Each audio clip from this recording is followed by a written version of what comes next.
प्रभु यीशु मसीह के मधुर और मीठे नाम में एक और बार आप लोग सभी को जय मसीह की। हम लोग परमेश्वर के वचन से हम सीख रहे थे फैमिली ऑफ गॉड के बारे में, परमेश्वर के परिवार के विषय में। और जब हम इन विषयों के बारे में सीख रहे हैं, हम उसमें कुछ बातों को सीखे कि हम सब एक है, परमेश्वर ने हमारे जीवन में क्या कार्य किया। और विशेषकर हम इफिसियों की पत्री में से काफी सारे बातों को देखे थे। और अगर आप लोग ने इफिसियों की पत्री पढ़े हैं, उसमें 6 अध्याय है, 6 चैप्टर्स हैं। और 6 चैप्टर में हम देखते हैं 1 से 3 में इन बातों को बताया गया है जो प्रभु यीशु मसीह ने हमारे जीवन में और हमारे लिए क्या किया है। प्रभु यीशु मसीह ने कलवरी क्रूस में क्या किया है और उसका हमारे जीवन में क्या अनुभव और क्या लाभ हुआ है, इसके विषय में हम देखते हैं।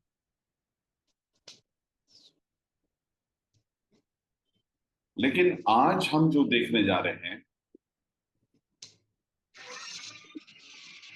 वो ये है कि परमेश्वर हमारे जीवन में जो परमेश्वर ने हमारे लिए किया है, उसके नतीजे के तौर पर एज अ रिजल्ट परमेश्वर हमसे क्या अपेक्षा करता है। क्योंकि 4 अध्याय से लेकर हम 6 अध्याय तक इफिसियों की पत्री के दूसरे भाग के तौर पर देखने की जरूरत है।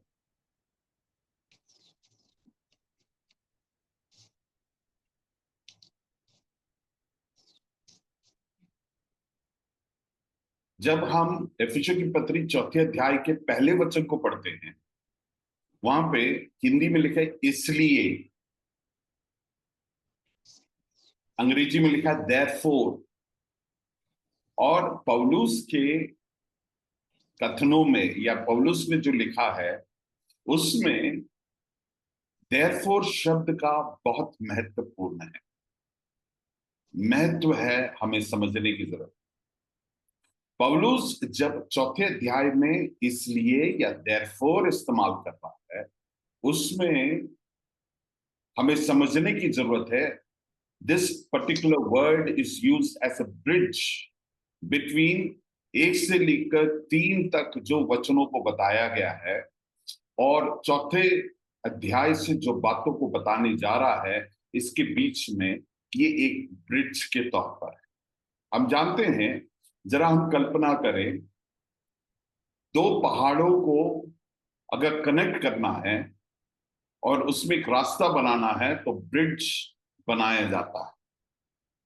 नदी के 2 किनारों को आपस में कनेक्ट करना है तो ब्रिज बनाया जाता है। सो ये देयरफॉर जो शब्द है वो इसी प्रकार से एक ब्रिज के तौर पर है या एक पुलिया के तौर पर है। यहां पे क्या कहा गया है हम पढ़ेंगे। इफिसियों की पत्री 4 अध्याय उसके 4, उसका पहला वचन।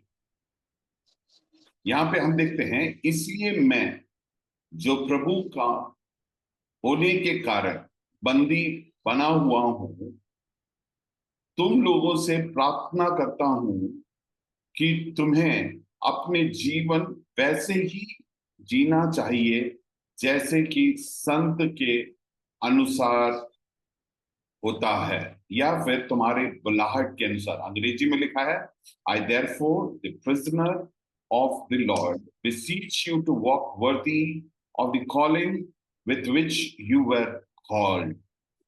सो पौलुस बोल रहा है तुमने उद्धार पाया क्योंकि प्रभु यीशु मसीह ने कलवरी क्रूस पर तुम्हारे पापों के लिए कीमत को अदा किया है। तुमने प्रभु यीशु मसीह में नए जीवन को पाया है, इस चुनाव को पाया है, छुटकारे को पाया है। लेकिन हमारा आत्मिक जीवन हमारे उद्धार पाने से और हमारे बपतिस्मा लेने से अंत नहीं होता, वरन हमें ये समझना है हमारे जीवन में आत्मिक जीवन का आरंभ है। इसलिए पौलुस बोलता है, इसलिए बोलने का मतलब है तुमने उद्धार पाया है।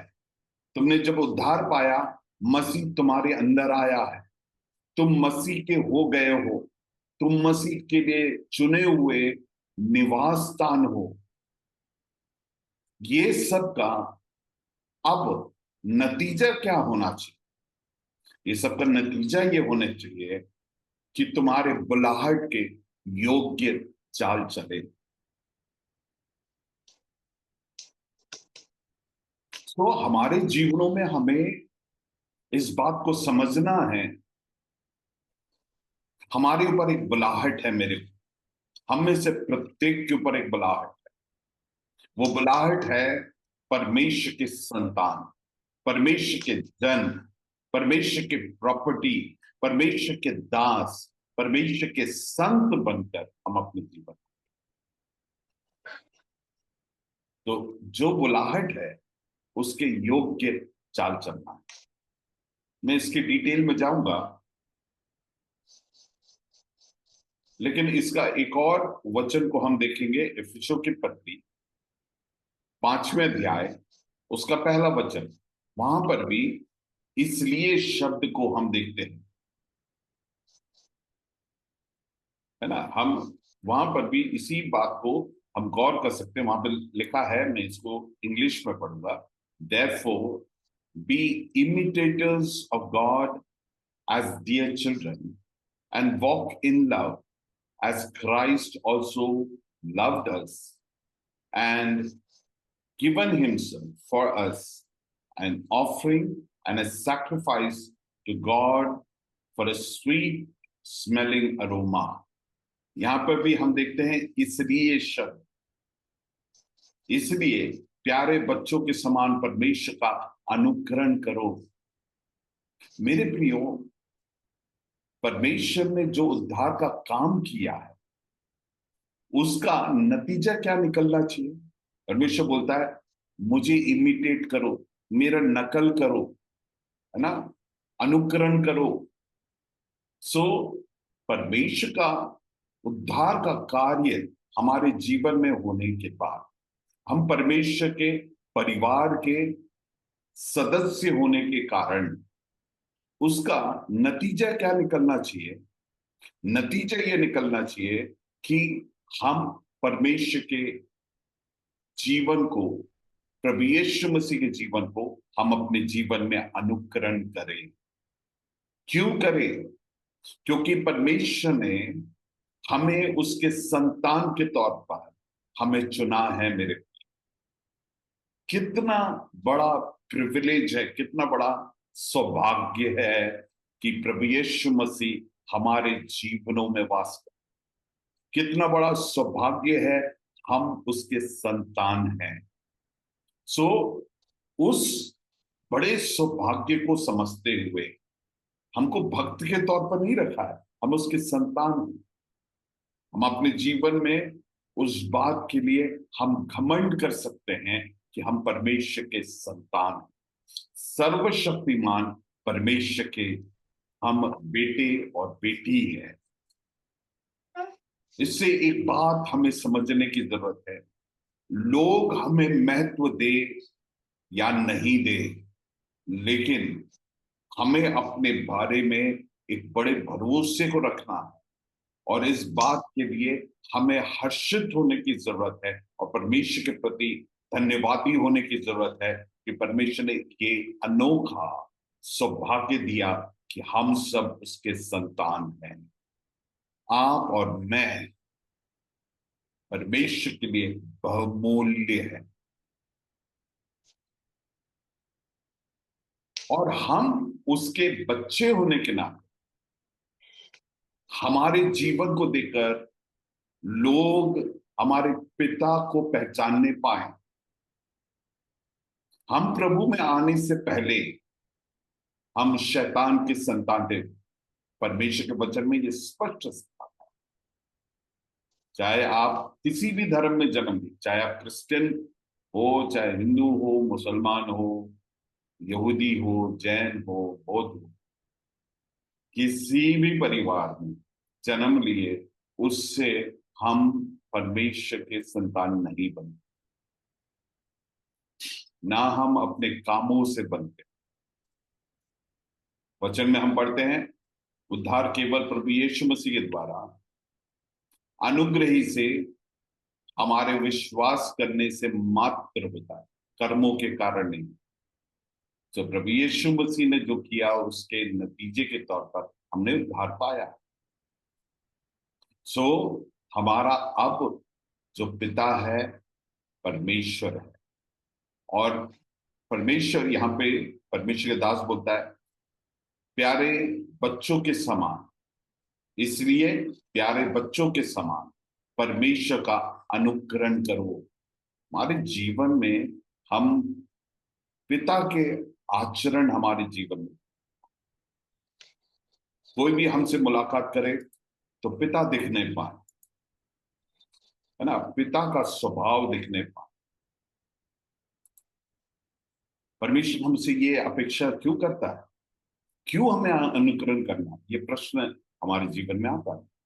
अनुकरण इसलिए करना है, दुनिया हमसे जब मुलाकात करते हैं, हम आमतौर से दुनिया में जब शारीरिक रीति से जो पिता है या माता है उनके बच्चों से जब मिलता है, ये बिल्कुल अपने बाप पे गया है, मां पे गया है, बोलते कि नहीं बोलते। वैसे ही दुनिया हमें देखकर, क्योंकि हमारा स्वर्गीय पिता के बच्चे होने के नाते दुनिया हमें देख के बोला, ये अपने बाप पे गया है। हमारा पिता कौन है, हम किसके अनुकरण करते हैं, वो प्रमाणित करता है। मेरे प्रियो, हम इस परिवार के अंग होने के नाते हमारे जीवन के हर एक बातों में हमारे पिता को प्रदर्शित करना है। पिता ने कैसे जिया, कैसे दूसरों के साथ आचरण किया, क्षमा कैसे किया, पाप नहीं किया, उसके हर एक रिश्ते नाते में जैसे उसने आचरण को दिखाया, उन बातों को हम अपने जीवन में प्रदर्शित करने की जरूरत।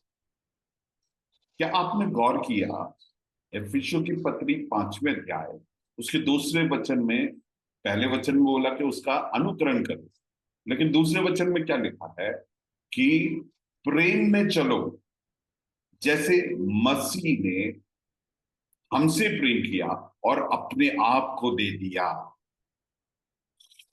मेरे प्रियो, जब हम अनुकरण की बात कर रहे हैं, उसका मुख्य ऊर्जा जो है मसीही प्रेम होना चाहिए। मेरे प्रियो, ये एक बड़ा छुटकारा हमारे आत्मिक जीवन में आने की जरूरत है कि हमारे जीवन के हर एक बातों में मसीही प्रेम हमारे जीवन और जीवन शैली के लिए एक ऊर्जा और कारण बनना चाहिए। मेरे, हमारे जीवन के हर एक रिश्तों में आज आपके और मेरे जीवन में प्रश्न उठ रहे हैं। जब इस वचन को सुन रहे हैं तो परमेश्वर से बोले, परमेश्वर इन बातों में मैं अक्षम हूं, लेकिन तेरे उस बुलाहट के अनुसार तू जो मुझसे अपेक्षा कर रहा है उसके अनुसार जीने के लिए मैं सक्षम नहीं, मेरे से नहीं हो पा रहा है।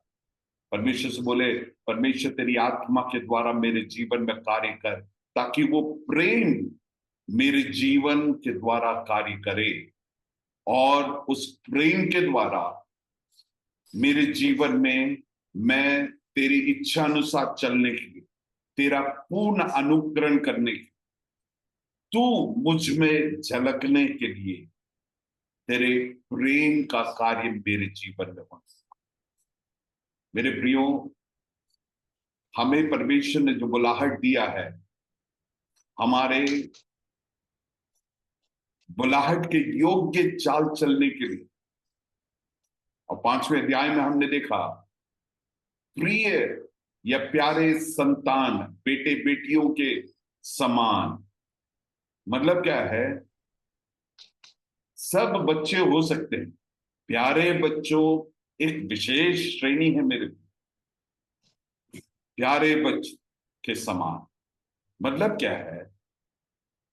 अगर 10 बच्चे हैं, उसमें कुछ बच्चे माता पिता के प्यारे होते हैं, उसका मेरी सीमित समझ में मैं बता रहा हूं कि जो अपने माता पिता के इच्छा को पहचानते हैं, उनके जीवन का मुख्य लक्ष्य ये होता है कि मेरे माता पिता को कैसे मैं खुश करूं। क्यों? क्योंकि ये जो बच्चे हैं, वो अपने जीवन में अपने माता पिता के प्रति जो प्रेम है, उसमें इतना वो एंग्रोस्ड है या फिर डूबे हुए हैं, या उससे इतना ज्यादा प्रभावित रहते हैं कि वो कुछ भी नहीं करना चाहते हैं जो उनके माता पिता को खेदित करे। उसी प्रकार से हम इस बात को पहचाने कि प्रभु यीशु मसीह और पिता परमेश्वर, पवित्र आत्मा, त्रिएक परमेश्वर ने हमारे लिए क्या किया है, और उनके प्रेम के उस लाभ को हम अपने जीवन में उठाते हैं, और उस सौभाग्य को हम हमारे जीवन में है कि परमेश्वर हमारे अंदर वास करता है। उस बड़े सौभाग्य को समझकर, उस प्रेम को समझकर हम प्रतिक्रिया तौर पर हम परमेश्वर के प्रति अपने प्रेम को हमारे जीवन में जताते हैं। कैसे? प्रिय संतान की जैसे, या प्यारे बच्चों के समान परमेश्वर का अनुकरण करें। अनुकरण का ये भारी शब्द नहीं समझे, नकल करना। जो वो करता है उसको हू बहू करे। याकूब की पत्री में लिखा है, परमेश्वर का वचन जो है वो दर्पण के समान है, आईने के समान। मिरर, मिरर के सामने खड़े होकर हम जो करेंगे वो एग्जैक्टली वही करेंगे। तो जब हम परमेश्वर के वचन में देखते हैं, हमें मसीह दिखता है, और मसीह को देखकर हमें बिल्कुल एक आईने के समान हमारे जीवन में हू बहू बातों को हमें अपने जीवन में करना है। ये है हमारे जीवन में जो बुलाहट, और इसका जो ऊर्जा है, इम्पेटस है, या फिर इसके लिए मोटिवेटिंग फैक्टर, प्रेरणा देने वाली बात क्या होना चाहिए? परमेश्वर का प्रेम हमारे जीवन में, और पर प्रभु यीशु मसीह की नकल करना। प्रभु यीशु मसीह ने क्या किया? उसने अपने जीवन को हमारे लाभ के लिए दे दिया। जो मसीही प्रेम है, उसका एक बहुत बड़ा गुण ये है, वो लेता नहीं है, देता है। वो अपने लाभ का नहीं सोचता है, दूसरों के लाभ के लिए कार्य करता। ये है ईश्वरीय प्रेम। ये हमारे हर एक रिश्ते में, हमारे जीवन के हर एक बातों में, हमारे जीवन में ये सर्वोपरि काम करने पाए। ये एक मेच्योरिटी की बात। आप कभी भी किसी घर पे जाना जहां पे छोटे बच्चे,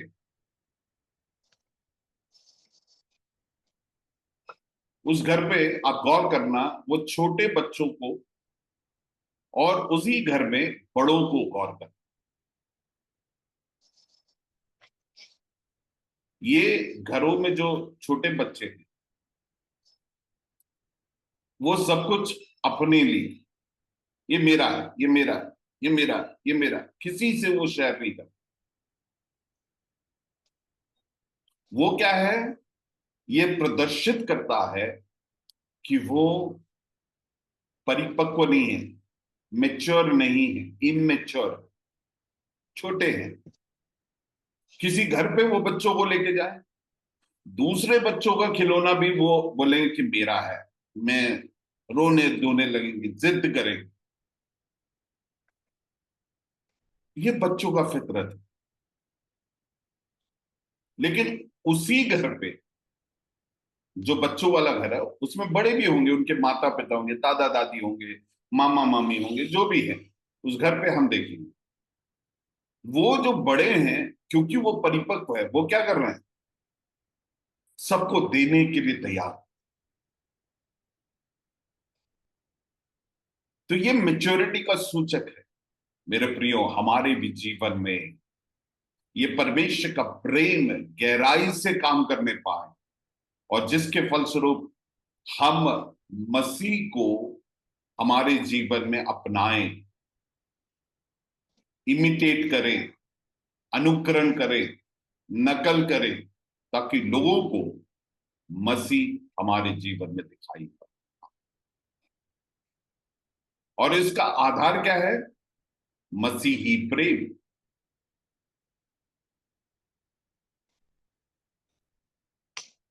और ये बात का फल कहां से निकलता है, या फिर इसका कारण क्या है? क्योंकि हम परमेश्वर के परिवार के अंग हैं। क्योंकि हम ने मसीह के प्रेम को हमारे जीवन में स्वीकारा है, या वह मिला है। अब हम उस मसीही प्रेम हमारे जीवन से बहने के लिए हम कारण बन गए। इस दुनिया में लोग मसीह को देखने के लिए, मसीह से उनका परिचय होने के लिए, मेरे प्रियो, ये कार्य हमारे जीवन में परमेश्वर की आत्मा के कार्य के द्वारा हमारे जीवन में होने पाए, ताकि जो लोग हमसे मुलाकात करें वो मसीह को देखने पाए। जब मसीही प्रेम हमारे जीवन के द्वारा, या मसीही आचरण को हमारे जीवन के द्वारा लोग हमारे जीवन में जब देखते हैं, वो पहचानने पाए, ये इनके बाप के ऊपर गया है। इनका बाप कौन है जानने की जरूरत है, इनका पिता कौन है, अर्थात हमारे स्वर्गीय पिता को जानने के लिए कारण। और जब हमारे अंदर परमेश्वर का स्वभाव दिखाई देता है, लोग पूछेंगे, आप क्यों फर्क है, वाई यू आर डिफरेंट। आपके जीवन में जैसे आमतौर से लोग प्रतिक्रिया करते हैं, ऐसी परिस्थिति में आप ऐसे नहीं हैं। वाई? जब हमारे जीवन में हम पिता को प्रदर्शित करेंगे, हमारे जीवन में हर जोखिम भरे परिस्थिति में, निरुत्साहित करने वाली परिस्थिति में, तिरस्कार के बीच में, जो हम प्रेम के साथ, शांति के साथ, धीरज के साथ जब हम उसमें प्रतिक्रिया करते हैं और मसीही स्वभाव को दिखाते हैं, लोग सोचने के लिए मजबूर हो जाएंगे कि हम क्यों फर्क है और हमारी प्रतिक्रिया क्यों अलग है। ये कोस कोस के हम वो प्रतिक्रिया नहीं दिखा रहे, लेकिन परमेश्वर का प्रेम हमारे अंदर कार्य करने के बाद, क्योंकि हमारे पिता का स्वभाव हमारे अंदर से बाहर है, आ रहा है, उसके फलस्वरूप जब लोग हमारे जीवन में इस प्रतिक्रिया को देखते हैं, कौन सा प्रतिक्रिया?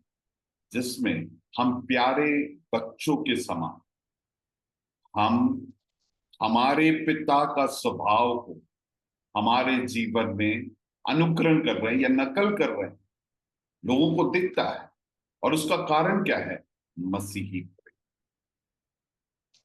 सो हमारे ऊपर एक बुलाहट है मेरे पिता, उस बुलाहट के अनुसार हम अपने जीवन को जी। और ये जो बुलाहट है वो स्वर्गीय बुलाहट है। ये हमारे जीवन में हर एक जो हमारी जिम्मेदारी है, हर एक बुलाहट है, उससे कहीं अधिक ऊपर है। मेरे प्रियो, हम जब प्रभु में नहीं थे, हम बहुत ही गलत तौर तरीके में अपने जीवन को व्यापन करते थे। बहुत ही ऐसी बातों में हम अपने जीवन को व्यापन करते थे। मैं इस प्रकार से बोलता हूं, हम उन बातों के बारे में चर्चा करने के लिए घमंड नहीं करेंगे, उस प्रकार के जीवन को हम जीते थे।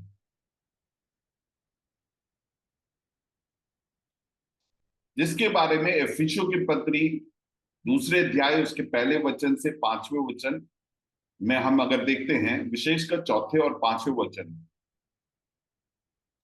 वहां पे इसके बारे में लिखा है कि हम क्रोध के संतान थे, हम इस दुनिया के सामर्थ्य के अनुसार चलते थे, हम मरे हुए थे पाप के कारण। ये सब बातें हमारी वास्तविकता थी प्रभु में आने से पहले। लेकिन परमेश्वर ने अपने बड़े दया के कारण, बड़े प्रेम के चलते हमें मरे हुए में से जिलाया, हमें उस पाप और इस शारीरिक और उस दुष्ट के स्वभाव से हमें छुड़ाया, और परमेश्वर ने अनुग्रह के द्वारा विश्वास ही से हमारा उद्धार किया प्रभु यीशु मसीह के द्वारा। हमारे कर्मों के कारण नहीं। बोलने का मतलब है कि हम बहुत अच्छे लोग थे इसलिए नहीं, लेकिन परमेश्वर के दया के कारण परमेश्वर ने हमारे जीवन में ये उद्धार का काम किया। और मेरे प्रियो, जब हम प्रभु यीशु मसीह में उद्धार को प्राप्त करते हैं, हमारे जीवन में एक बहुत बड़ा मिरेकल होता है, एक अचंबा काम होता है। वो ये है, हमारा पुराना मनुष्य मर जाता है और हम मसीह में जिलाए जाते हैं।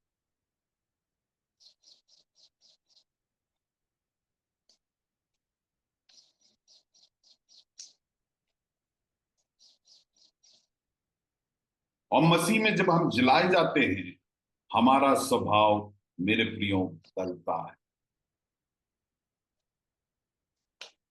पुरानी बातें बीत गई है। परमेश्वर के वचन में पुरानी बातें बीत गई है, वो एक इतिहास बन गया। आप मानो चाहे ना मानो, आप और हम बदल गए हैं जब प्रभु में आए। शैतान क्या करता है, हमें हमारे पुराने जीवन की ओर लेके जाता है और बोलता है कि तू तो वही है, वही स्वभाव है तेरा। लेकिन आज से हम अपने जीवन में इस बात के बोध में जिए कि हम मसीह में बदल गए, पुरानी बातें बीत गई, अब हम एक नई सृष्टि है। मसीह का काम हमारे जीवन में हुआ है, इस बात को हम जाने और विश्वास करें और इसको अंगीकार करें। हम अपनी, हम एक नई सृष्टि है, इस बात को, है ना, दूसरा कुरिन्थियों 5 उसके 17 में लिखे, इसलिए यदि कोई मसीह में है तो अब वह परमेश्वर में, वह एक नई सृष्टि है, नई सृष्टि है। Therefore, if anyone is in Christ, he is a new creation. ये स्पष्ट है, परमेश्वर के वचन में कहा गया है। तो इसलिए हम अपने जीवन में बड़े गहराई से, बड़े भरोसे से इस बात का विश्वास करें कि हम मसीह में एक नई सृष्टि है। और फिर उसके आगे लिखा है, old things have passed away, पुरानी बातें बीत गई है, पुरानी बातें बीत गई है मेरे प्रिय। वो एक इतिहास बन गया है, पुरानी बातें बीत गया है। हालेलुया। वो एक इतिहास, हम एक नई सृष्टि है, और हमारे में, हम में हमारे पिता का, अर्थात परमेश्वर पिता का वो डीएनए काम कर रहा है। इसलिए भरोसा रखे, हम बदले हुए हैं। शैतान हमें उस भ्रम में न रखने पाए। आज भी हम उस बात में, ये सही बात है, हमें वो पुराने मनुष्य का वासना है, लेकिन हम जब परमेश्वर के वचन, हम परफेक्ट हो गए करके नहीं बोल रहा हूं, ये गलत शिक्षा नहीं दे रहा हूं, लेकिन ये एक वास्तविकता है कि हमारे में वो पुराने वासना होने के बावजूद, हम एक नई सृष्टि होने के कारण हमारा डायरेक्शन चेंज हो गया। पहले पाप था, अनाज्ञाकारिता था हमारा डायरेक्शन, परमेश्वर के विरोध में चलना, उससे दुश्मनी रखना, उससे बलवा करना हमारा डायरेक्शन था, दिशा था। लेकिन हम एक नई सृष्टि होने के कारण हमारे जीवन में वो दिशा चेंज हो गया है।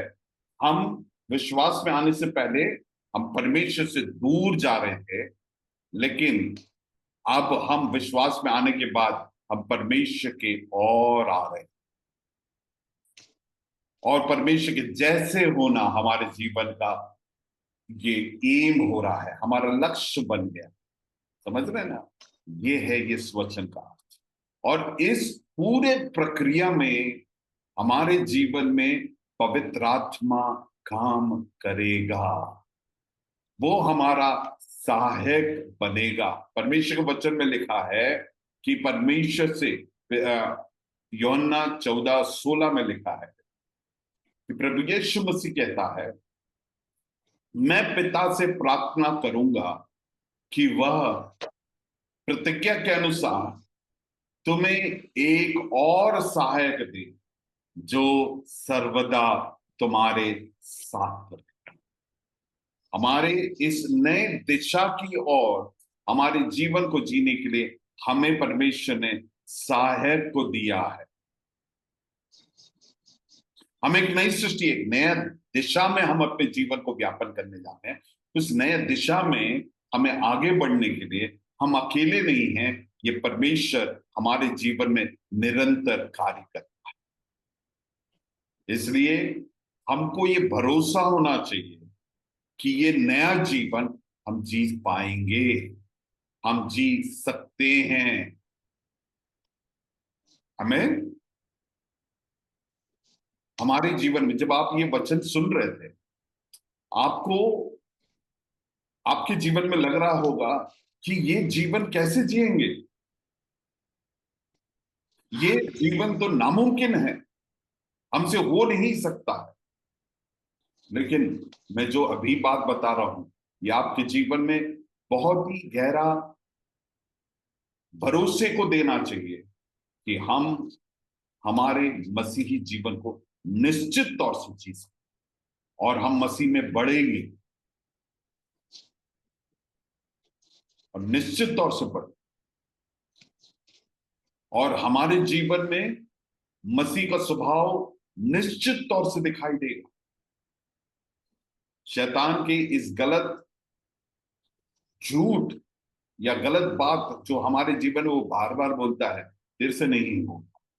इस बात को आज यीशु मसीह के नाम में मैं प्रार्थना करता हूँ, परमेश्वर के वचन में इस बात को हम पहचाने कि पुरानी बातें बीत गई है, वो हमारी इतिहास है, हम एक नई सृष्टि है। आज से हम हमारे जीवन में इस बात को भरोसे के साथ प्रार्थना में बोले कि हम एक नई सृष्टि है, हम एक नई सृष्टि है, पुरानी बातें बीत गई। और वहां पे लिखा है सब कुछ नया हो गया है। दूसरे कुरिन्थियों 5 उसके 17 के आखिरी बार, all things have become new. अच्छा, आप लोग ये बात बताइए, आप लोगों को समझ में शायद नहीं आया, अंग्रेजी में लिखा है ऑल, ऑल सबका क्या मतलब, अलग होता है ना सबका मतलब, मराठी में अलग होता है। आपको क्या लगता है सबका मतलब हर भाषा में सभी होता है। और यहाँ पर क्या लिखा है? पुरानी बातें बीत गई है और सब कुछ नया हो गया है। सब कुछ, उसका मतलब है हम पूर्ण रीति से नए हो गए हैं।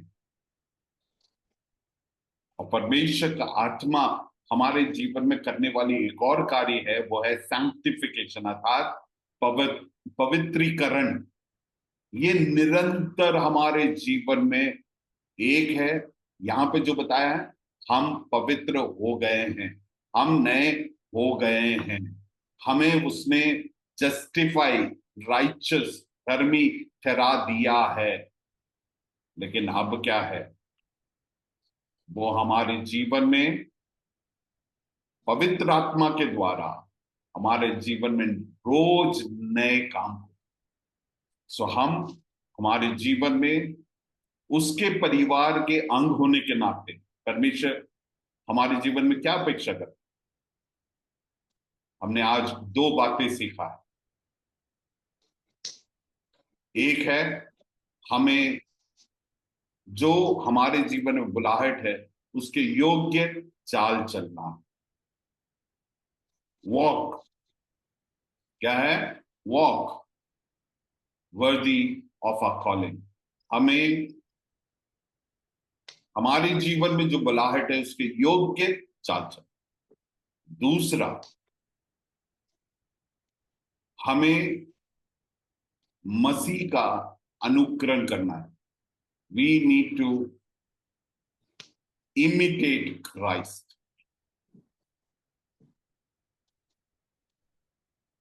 और ये सब बातें हमें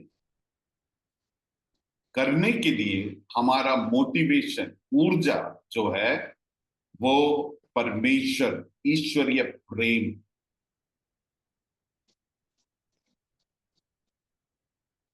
हमने हमारे जीवन में सीखा कि हमें हमारे बुलाहट के योग्य चाल चलना है, परमेश्वर का अनुकरण करना है उसके प्रिय संतान के तौर पर। और ये दोनों बातें करने के लिए हमारे जीवन में परमेश्वर का प्रेम एक ऊर्जा या कारण बनना चाहिए। मैं विश्वास करता हूं परमेश्वर ने हमसे बातचीत किया और हम अपने जीवन में अपने आप को टटोले और हम अपने जीवन में इस बात को देखें कि क्या हम परमेश्वर के योग्य जो बुलाहट है उसके योग्य चाल चल रहे हैं। परमेश्वर का अनुकरण हमारे जीवन में कर रहे हैं, नहीं है तो आज हमारे जीवन का सबसे मुख्य प्राथमिकता, परमेश्वर तू मेरे जीवन में कार्य। दो बातें हमने सीखी और इसका कारण क्या बनना चाहिए? परमेश्वर के प्रेम। जिस प्रकार से परमेश्वर ने प्रेम किया है वो प्रेम हमारे जीवन में कार्य करने, परमेश्वर इन वचनों के द्वारा हमें आशीषित करने